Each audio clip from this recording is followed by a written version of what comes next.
Hey, how you doing today? Scott here from Guitar is Great. Thank you for stopping by.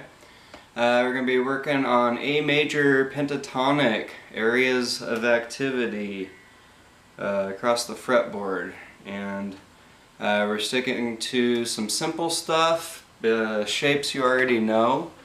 So let's go ahead and check it out. I punched just an A,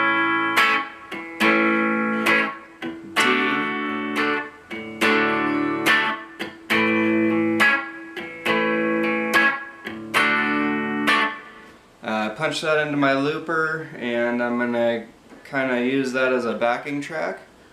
So I just want to show you shapes you already know, and kind of what we want to do is start being able to visualize these shapes across the fretboard so we can just go to them without having to think about it. So our very first shape that we already know is A major pentatonic, shape 1. And it's just 2, 5, 2, 4, 2, 4, 2, 4, 2, 5, 2, 5.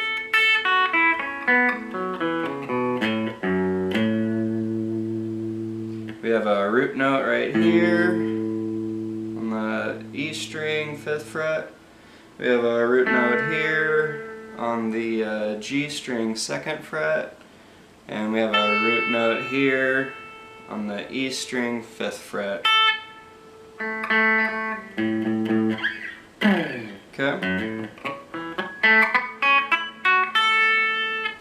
You get a lot of good riffs out of this G string, 2nd and 4th fret.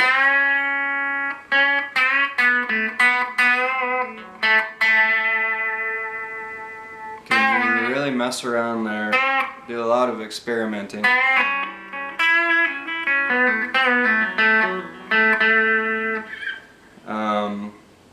Our next area of activity is our A major pentatonic diagonal scale, which is about right here. We start on the E string, 5th fret, 7th fret, 9th fret.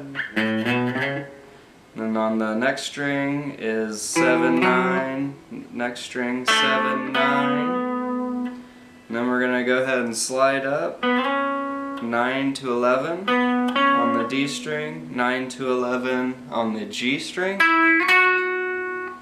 10th fret on the B string. Let's go ahead and slide that up to the 12th fret B string, 14.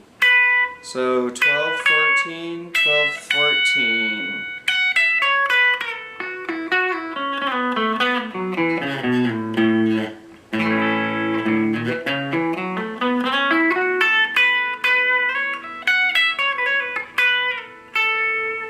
We have a root note here, again, E string, 5th fret. We have a root note here on the D string, 7th fret.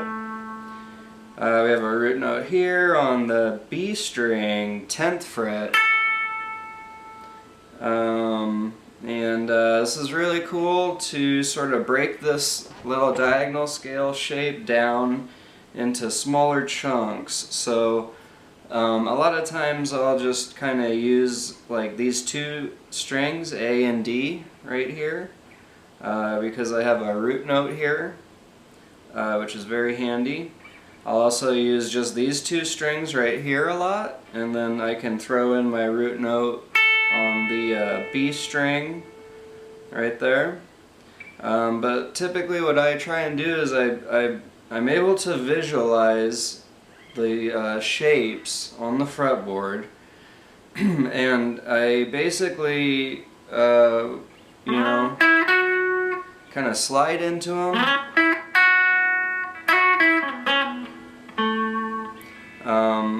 But I don't like run the whole scale like this. I don't do this. I kind of just try to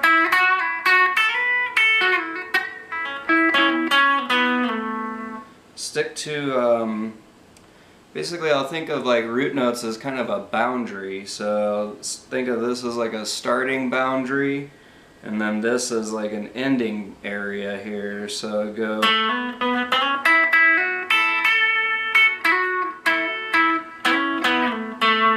Just kind of playing around in between the root notes there. Our next area activity is very sweet sounding. It's up here on the 14th fret, and all we're doing is we're just, you know, it's the same shape as right here, but it's going to go ahead and repeat at a higher octave on the 14th fret up here. So we have 14, 17, 14, 16, 14, 16, 14, 16, 14, 17, 14, 17. And the root notes are the same for that shape. It's 17th fret, 14th fret, 17th fret.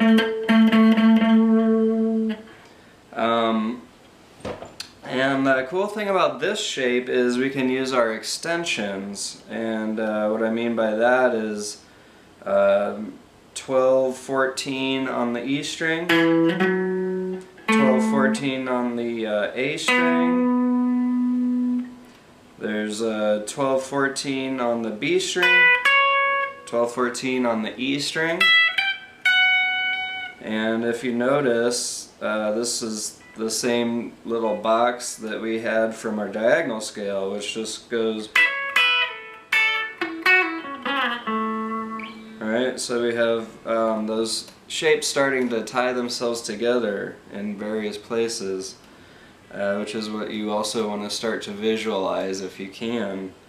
We also have this extension down here. We're on 17, 19. 17, 19, B and E strings.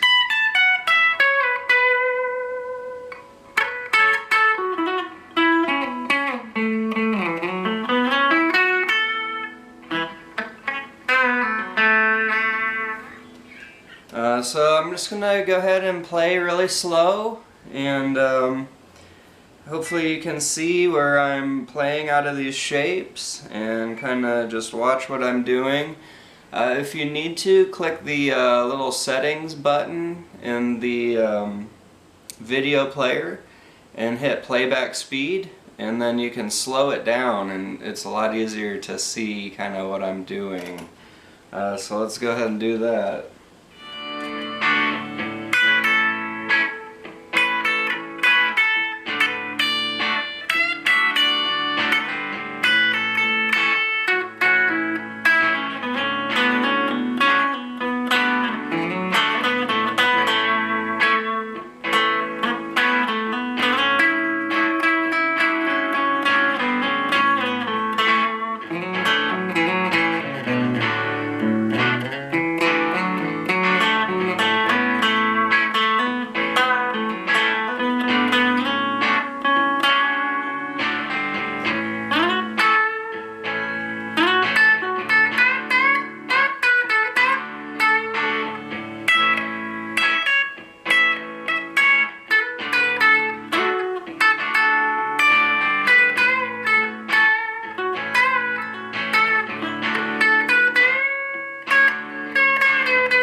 that helped you out, guys. If you have any questions or comments, please feel free to leave them in the comment section down below.